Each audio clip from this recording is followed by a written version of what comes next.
کہ 300 سال تک ان کو سلا کے رکھا، پھر جگا کے کھڑا کیا اور ان کے نام سے سورہ اتاری. ان کو پتا بھی نہیں ہوگا کہ ان کے بعد کیا کیا ہوا، لیکن ان کو ایک ایگزامپل بنا کر کے خود نبی صلی اللہ علیہ وسلم کے لیے، صحابہ کرام کے لیے اور رہتی دنیا تک کے انسانوں کے لیے وہ کامن مین، کامن پیپل، اور وہ بھی نوجوان، ینگ، ان کو اللہ تبارک و تعالیٰ نے ان کی نہ صرف دعا سنی بلکہ ان کو قبول کر کے کتنی قبولیت دی کہ آج تک ہم قرآن میں ان کے بارے میں پڑھتے ہیں.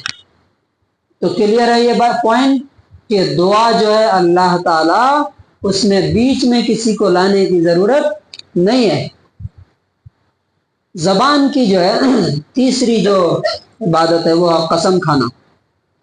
بہت سے لوگ بولتے ہیں تیرے سر کی قسم، ماں کی قسم، چچا کی قسم، باپ کی قسم، قرآن کی قسم. قسم کس کا کھانا ہے؟ صرف اور صرف اللہ کی قسم کھا سکتے ہیں. من حلف بغیر اللہ فقد اشرک، جس نے اللہ کے سوا کسی اور کی قسم کھائی اس نے شرک کیا. شرک کیا. بہت سے لوگ قسمیں کھاتے پھرتے ہیں ان کی ان کی. ہاں اللہ تعالیٰ جس کی چاہے قسم کھا سکتا ہے. واللیل، رات کی قسم، والصبح، صبح کی قسم، والشمس، سورج کی قسم، والقمر، چاند کی قسم. کیوں؟ کیونکہ قسم کھانے کا مطلب ہوتا ہے گواہ بنانا. اللہ تبارک و تعالیٰ سورج کو جب چاہے گا بولے گا کہ تم بتاؤ اور سورج گواہی دے گا. زمین کو جب بولے گا گواہ بنا کر کے کھڑا کر دے گا. ہم کسی کے ماں باپ کی یا ان کی جو قسمیں کھاتے ہیں یہ درست نہیں ہے. اللہ کی قسم کھانا سے. اب عبادت کی جو تیسری قسم ہے وہ ہے مالی عبادت، پیسے سے ہونے والی عبادت. وہ کیا ہے؟ نمبر 1، کسی کے نام پر کچھ دینا. جیسے ہم بولتے ہیں نا اللہ کے نام پر ہم نے یہ دیا، یا مانگنے والے بھی کس کے نام پہ مانگتے ہیں؟ بھائی اللہ کے نام سے کچھ دے دو. تو دیا ہوا اللہ کا ہے جو کچھ بھی ہمارے پاس ہے. اسی لیے جب ہم کسی کو کچھ دیتے ہیں تو کس کے نام پہ دیتے ہیں؟ اللہ کے نام پر دینا. اسی طرح سے جانور کو اللہ کے نام پہ چھوڑنا، جانور کو پالنا یا ذبح کرنا، یہ سب کس کے نام پر ہونا چاہیے؟ اللہ کے نام پر ہونا چاہیے. کوئی پکوان، کوئی ڈش بنانا کس کے نام پر ہونا چاہیے؟ اللہ کے نام پر. نذر و نیاز کرنا کہ اگر میرا فلاں کام ہو گیا تو میں اللہ کے لیے اتنے غریبوں کو کھانا کھلاؤں گا. اسی طرح سے گھر کی اور دکان کی لوگ بندش کراتے ہیں. یہ کس لیے کراتے ہیں؟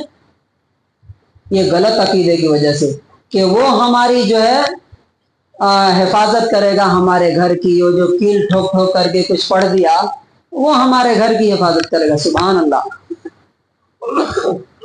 مالی عبادت، اگر آپ کسی اور کے نام پر کچھ دیتے ہیں کسی کو، کسی اور کے نام پہ جانور ذبح کرتے ہیں، کسی اور کے نام پر اللہ کے علاوہ نذر و نیاز پیش کرتے ہیں تو یہ شرک ہے. کیوں؟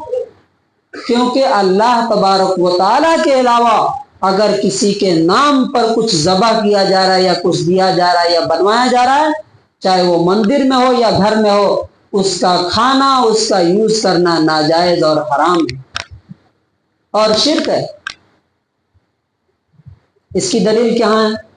قرآن میں کہاں کہا گیا ہے یہ بات؟ میں اپنی طرف سے بول رہا ہوں؟ نہیں. اللہ تعالیٰ نے سورہ انعام آیت نمبر 162 میں فرمایا، قل، آپ کہہ دیجئے، ان صلاتی، بے شک میری نماز. اور صلات سے مراد جو ہے جسمانی عبادت بھی ہوتی ہے. میری نماز، و نسکی، اور میری قربانی. قربانی کس چیز کی ہوتی ہے؟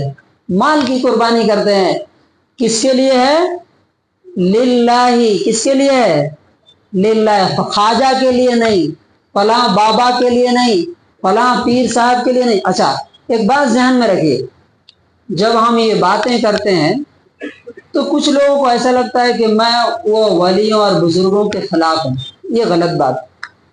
وہ اللہ کے ولی ہیں، وہ اللہ کے بزرگ ہیں. فار ایگزامپل شیخ عبد القادر جیلانی رحمۃ اللہ علیہ، ہر انسان ان کی عزت کرتا ہے. جس کے دل میں بھی ایمان ہوگا، کیونکہ وہ نیک بندے تھے۔ لیکن ان کے نام سے غلط کام کرنا، فار ایگزامپل نبی صلی اللہ علیہ وسلم سب سے اچھے انسان، اب ان کے نام پر میں سجدہ کروں تو صحیح ہوگا کیا؟ یہ غلط بات ہوگا۔ اسی طرح سے خواجہ معین الدین چشتی رحمۃ اللہ علیہ، نیک بندے انسان کے، لاکھوں لوگوں کی ہدایت کا ذریعہ بنے وہ، لیکن ان کے نام پر دھندا کرنا، اب جا کے دیکھیے وہاں پہ کیا کیا ہوتا ہے، ہم دیکھ کے آئے ہیں، یہ صحیح نہیں ہے۔ انہوں نے جو ایمان، جو توحید کا کام کیا، اس کے اپوزٹ اور الٹا ان کے نام پہ کاروبار اور دھندا چلایا جا رہا۔ تو ہم ان کو بزرگ مانتے ہیں، ہم ان کی عزت احترام کرتے ہیں، لیکن ان کے نام پر جو دھندے ہو رہے ہیں، جو کاروبار ہو رہے ہیں، ان کو غلط بتانا یہ اللہ کا حق ہے ہمارے اوپر۔ تو قربانی، اب یہاں پر ایک چیز سمجھیے بہت دھیان سے، کنفیوژن نہیں ہونا چاہیے۔ ایک ہوتا ہے کسی کے نام پر کچھ کرنا، اور ایک ہوتا ہے کسی کے طرف سے کچھ کرنا، دونوں میں فرق ہے۔ فار ایگزامپل، میں نے یہ جانور خواجہ معین الدین چشتی کے نام پر قربان کر دیا، ایک یہ ہوا، یہ شرک ہے، کیونکہ اللہ نے دیا تھا، اللہ ہی کے نام پر اسے قربان کرنا، اور کسی کے نام پر نہیں ہونا۔ دوسرا کیا ہوتا ہے، میں ان کو ثواب پہنچانے کے لیے ان کی طرف سے اس کو قربان کر رہا ہوں، سمجھ میں آ رہا ہے؟ میں فلاں کے نام سے، یعنی ان کے طرف سے میں یہ چیز قربان کر رہا ہوں، یہ چیز درست ہے، لیکن یہ بیوقوفی ہے۔ کیسے؟ میرے پاس پیسے نہیں ہیں، 5-10 ہزار روپے جوڑ کر کے کہیں سے میں نے جمع کیا، وہ 5 ہزار روپے میں ایک ارب پتی آدمی کو لے کے دے رہا ہوں، یہ عقل مندی ہے کہ بیوقوفی ہے؟ جب ہمیں معلوم ہے کہ وہ اللہ کے ولی ہیں، بزرگ ہیں، بڑے پہنچے ہوئے ہیں، ان کو ہمارے ثواب کی کیا ضرورت ہے بھائی؟ ان ثوابوں کی، ان نیکیوں کی ضرورت تو سب سے زیادہ ہمیں ہے، کیونکہ ہم خلاش ہیں، ہم بینک کرپٹ ہیں، ہمارے پاس کم نیکیاں ہیں۔ انہوں تو نیکی کر کے، اللہ کی عبادت کر کے، توحید کی دعوت دے کر کے اللہ کے قریب ہو گئے، وہ نیکیوں کی ضرورت سب سے زیادہ ہمیں ہے، اس لیے ہمیں اپنے نام سے زیادہ کرنا ہے۔ کچھ لوگ نبی صلی اللہ علیہ وسلم کے نام سے قربانی کرتے ہیں، حیرت ہوتی ہے بھائی، وہ ہمیں اپنے نام سے کرنا زیادہ ضروری ہے، کیونکہ نبی صلی اللہ علیہ وسلم کو ہمارے ثواب کی ضرورت ہے کیا؟ اللہ تعالیٰ نے تو ان کو بڑا اونچا مقام دے دیا۔ تو مالی عبادت صرف اور صرف اللہ کے لیے ہونی چاہیے۔ اس کے علاوہ کچھ لوگ کیا کرتے ہیں،